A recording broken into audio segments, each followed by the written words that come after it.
अस्सलामुअलैकुम एवरीवन। आज हम लेज़र का नेक्स्ट लेक्चर स्टार्ट कर रहे हैं जिसमें हम डिस्कस करेंगे पंपिंग प्रोसेस की एक टाइप के बारे में जिसे कहते हैं optical pumping. Optical pumping the type of pumping in which population inversion is achieved by photons bombardment is known as optical pumping. यानी पंपिंग की वो टाइप जिसमें पॉपुलेशन इन्वर्जन अचीव हो by the photons bombardment is known as optical pumping. हम actual में laser में जितनी भी पंपिंग पढ़ते हैं वो ऑप्टिकल पंपिंग ही होती है। एक्चुअल में हम कर क्या रहे होते हैं, फोटॉन्स की बम्बार्डमेंट कराते हैं ग्राउंड पे पड़े हुए एटम्स पर।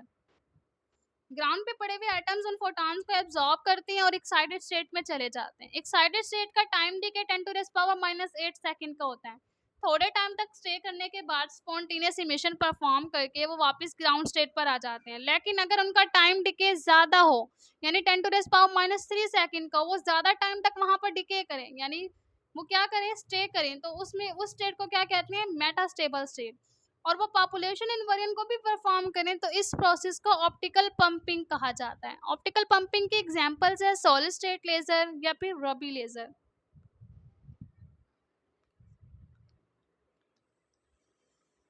यहाँ पर हम देख सकते हैं कि ऑप्टिकल पंपिंग किस तरह परफॉर्म की जाती है। ये हमारे पास 3 स्टेट हैं, E0, E1, E2। यहाँ पर अगर हम इस E0 पर पड़े हुए एटम्स पर अगर हम फोटॉन की बम्बार्डमेंट कराएं तो ये फोटॉन क्या होंगे, इन एटम्स में एब्जॉर्ब हो जाएंगे। ये एटम्स एक्साइटेड होंगे और एक्साइटेड स्टेट में चले जाते हैं। E2 में अगर इनमें टाइम डिके 10⁻⁸ सेकेंड ही है तो ये क्या करेंगे, टाइम डिके परफॉर्म करके फौरन स्पॉन्टेनियस इमिशन परफॉर्म करेंगे और वापस ग्राउंड स्टेट में आ जाएंगे। लेकिन अगर इनमें ये खासियत है कि 10⁻⁸ सेकंड की बजाय 10⁻³ सेकंड में कुछ टाइम तक स्टे करें, तो ये यहाँ पर स्टे करेंगे, पॉपुलेशन इन्वर्जन हो जाएगा। यहाँ पर पॉपुलेशन इन्वर्जन के बाद जब ये मेटास्टेबल स्टेट में एग्जिस्ट करेंगे तो फिर स्पॉन्टेनियस के साथ स्टिमुलेटेड एमिशन का फंक्शन परफॉर्म करके वापस ग्राउंड स्टेट पर आ जाएंगे। तो इस पूरे प्रोसेस में लेज़र की एम्प्लीफिकेशन भी होती है, किस तरह लाइट जो है वो एम्पलीफाई भी होती है, पॉपुलेशन इन्वर्जन भी होता है, यानी पंपिंग प्रोसेस हो जाता है, ऑप्टिकल पंपिंग प्रोसेस परफॉर्म हो जाता है। ऑप्टिकल पंपिंग सोर्स कौन से होते हैं जो ऑप्टिकल पंपिंग परफॉर्म करते हैं? फ्लैश लैंप हो गया, लेज़र हो गया, solar flux, flash cubes and plasmas. ये सारे क्या हैं, ये ऑप्टिकल पंपिंग सोर्स हैं जो ऑप्टिकल पंपिंग को परफॉर्म करते हैं। अगर हम फ्लैश लैंप की बात करें तो हमने यहाँ पर सर्कुलर रिफ्लेक्टिंग सिलेंडर लिया है। ये एक सिलेंडर है जिसमें हमने क्या किए हैं, यहाँ पर हेलिकल शेप जो है हमने लैंप लिया है। ये जो हेलिकल शेप में दिखाई दे रही है ये एक लैंप प्लेस कर दिया गया और लैंप के दरमियान में हमने एक्टिव मीडियम रखा है।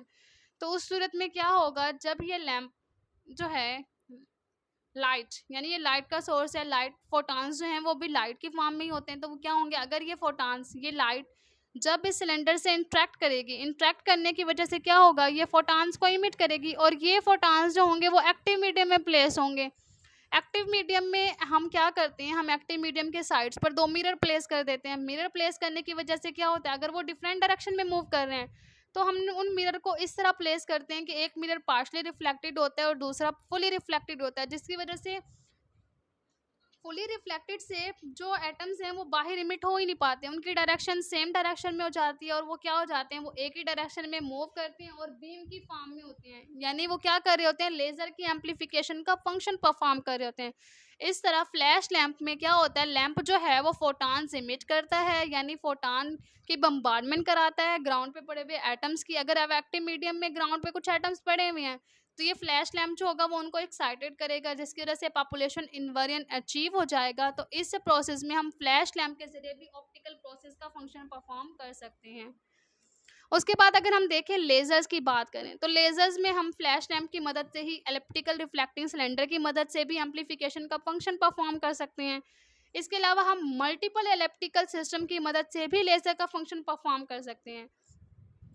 यहाँ पर एलिप्टिकल हमने एक सिस्टम लिया है जिसमें हमने एक लेज़र को प्लेस किया और एक एक्टिव मीडियम प्लेस कर दिया। लेज़र से निकलने वाली लाइट जो है वो इस एलिप्टिकल सिलेंडर से इंटरेक्ट करेगी। इंटरेक्ट करने की वजह से इसकी डायरेक्शन थोड़ी सी मूव हो जाएगी, जिसकी वजह से जब एक्टिव मीडियम से इंटरेक्ट करेगी तो एक्टिव मीडियम में पड़े हुए एटम्स को एक्साइट करेगी और पॉपुलेशन इन्वर्जन को अचीव करेगी। इसी तरह अगर हम मल्टीपल एलिप्टिकल सिस्टम की बात करें तो मल्टीपल एलिप्टिकल सिस्टम जो है वो कुछ इस तरह का होता है कि हम यहाँ पर एक एलिप्टिकल सिलेंडर लेते हैं जिसमें हम 2 फ्लैश लैंप को प्लेस करते हैं और उनके दरमियान में एक एक्टिव मीडियम को प्लेस कर देते हैं। जिसकी वजह से क्या होता है, इस फ्लैश लैंप से निकलने वाली लाइट जो है, जब ये बार बार इलेक्ट्रिकल सिलेंडर से इंटरेक्ट करती है, इंटरेक्ट करने के बाद ये क्या करती है, इस एक्टिव मीडियम पर फॉल करती है। एक्टिव मीडियम पर फॉल करने की वजह से एक्टिव मीडियम में पड़े हुए एटम्स एक्साइटेड स्टेट में मूव करते हैं, और मूव करके वो पॉपुलेशन इन्वर्जन का प्रोसेस परफॉर्म करते हैं। तो इस तरह हम एलिप्टिकल रिफ्लेक्टिंग सिस्टम या फिर मल्टीपल एलिप्टिकल सिस्टम्स की मदद से भी लेजर का फंक्शन परफॉर्म कर सकते हैं।